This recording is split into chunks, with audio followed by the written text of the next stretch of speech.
আমাদের কাছে সবচাইতে জরুরি ফ্যাসিবাদ বিরোধী জাতীয় ঐক্যকে ধরে রাখা এবং ফ্যাসিবাদ বিরোধী যে জাতীয় ঐক্য সৃষ্টি হয়েছে জুলাই আগস্ট গণ অভ্যুত্থানের মধ্য দিয়ে সেই জাতীয় ঐক্যকে গণ ঐক্যে রূপান্তরিত করে সেটাকে রাজনৈতিকভাবে আমরা যাতে সাংস্কৃতিক চর্চা করতে পারি, রাজনৈতিক সংস্কৃতির মধ্যে নিয়ে আসতে পারি এবং সেই ঐক্যকে ধরে রেখে জাতিকে এগিয়ে নিয়ে যেতে পারি, সেটাই আমাদের এখনকার জন্য সবচেয়ে বড় চ্যালেঞ্জ। আমাদের সেই প্রচেষ্টার কারণে আমরা এই সকল রাজনৈতিক দল যারা ফ্যাসিবাদ বিরোধী আন্দোলন সংগ্রামে জড়িত ছিল এবং আমাদের সাথে ছিল তাদের সবাইকে নিয়ে একটি অন্তর্ভুক্তিমূলক রাজনৈতিক যে কোনো বক্তব্য আমরা দিতে চাই। এখন যে কোনো রকমের অনৈক্যের বীজ যাতে আমাদের ভিতরে বপন না করতে পারে কোনো ফ্যাসিবাদী শক্তি এবং ফ্যাসিবাদের দূষররা, সেদিকে আমাদের লক্ষ্য রাখতে হবে। আমাদেরকে আজকে মাননীয় প্রধান উপদেষ্টা আহ্বান করেছিলেন, আমরা এসেছিলাম, কথা বলেছি। আমরা আমাদের পরামর্শ যা দরকার রাষ্ট্র পরিচালনা হিসেবে এবং বিভিন্ন বিষয়ে যে সমস্ত মতামত আমাদের দেয়া প্রয়োজন সেটা আমরা দিয়েছি।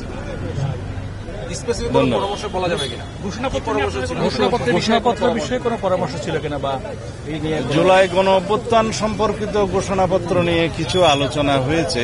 সব রাজনৈতিক দলের নেতারা তাদের বিভিন্ন পরামর্শমূলক বক্তব্য প্রদান করেছেন।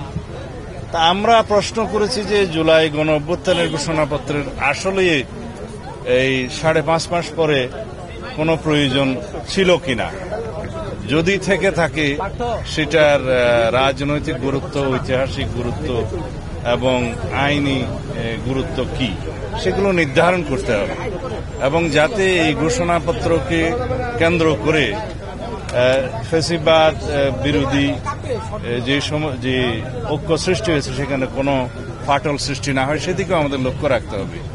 যদি কোনো রাজনৈতিক দলিল ঐতিহাসিক দলিলে পরিণত হয় সেই দলিলটাকে অবশ্যই আমরা সম্মান করি, কিন্তু সেটা প্রণয়ন করতে যেয়ে যাতে সব সংশ্লিষ্ট সকলকে অন্তর্ভুক্ত করা হয়, তাদের পরামর্শ নেওয়া হয়, আলোচনা করা হয়, সেই দিকটা আমরা পরামর্শ দিয়েছি এবং সেই বিষয়ে আমি মাননীয় প্রধান উপদেষ্টা এবং এই অন্তর্বর্তীকালীন সংশ্লিষ্ট সকল উপদেষ্টাকে অনুরোধ করেছি সেই বিষয়ে যেন আপনারা নজর রাখেন এবং সেই হিসাবে পদক্ষেপ নেন, যাতে জাতীয় ঐক্যের মধ্যে কোন রকমের ফাটল সৃষ্টি না হয়, আমাদের মধ্যে যাতে কোন রকমের বিভ্রান্ত সৃষ্টি না হয়, সেইগুলো আলাপ হয়েছে।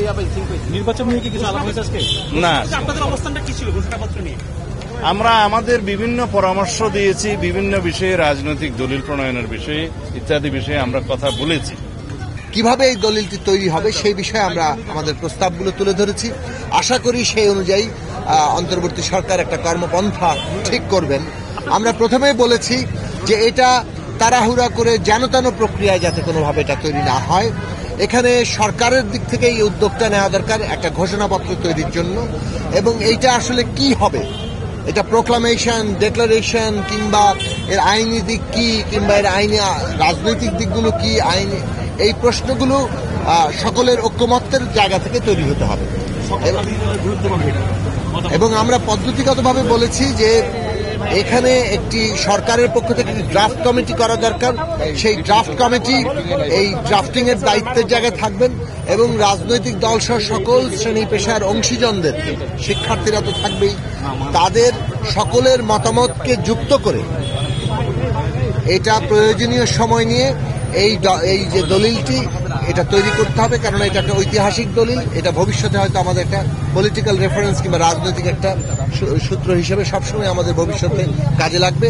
কাজেই সেইভাবে এটা যাতে তৈরি হয়, সকলের অংশগ্রহণ থাকে, সকলের মতামতের গুরুত্ব হয়, সবাই মিলে একটা জাতীয় ঐক্যমত্যের, অর্থাৎ আমাদের ফ্যাসিবাদ বিরোধী আন্দোলনের ভেতর দিয়ে যে ঐক্যমত্য তৈরি হয়েছিল 5ই আগস্টে, সেই ঐক্যমত্যের প্রকাশ হিসেবে এটা সামনে আসে।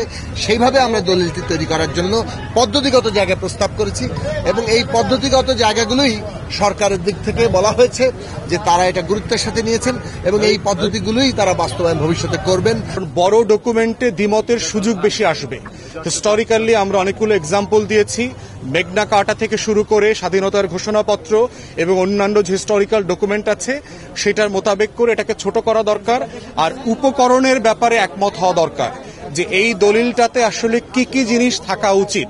শব্দে, বাক্যে, ভাষায়, প্যারাগ্রাফের পার্থক্যর ঊর্ধ্বে উঠে রাজনৈতিক দল আকারে আমরা বোধ করছি আমাদের দায় হচ্ছে উপকরণের ব্যাপারে একমত হওয়া, এবং এবি পার্টির পক্ষ থেকে আমাদের কয়েকটা উপকরণ যেটা এই দলিলে থাকা উচিত বলে আমরা মনে করি সেগুলো বলেছি।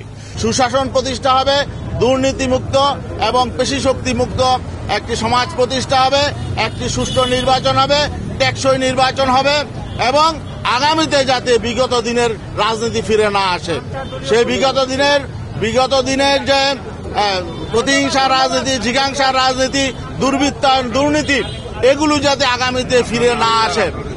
আমার নাম গাজী আতাউর রহমান, আমি ইসলামী আন্দোলন বাংলাদেশের সিনিয়র যুগ্ম মহাসচিব এবং আন্দোলনের মুখপাত্র।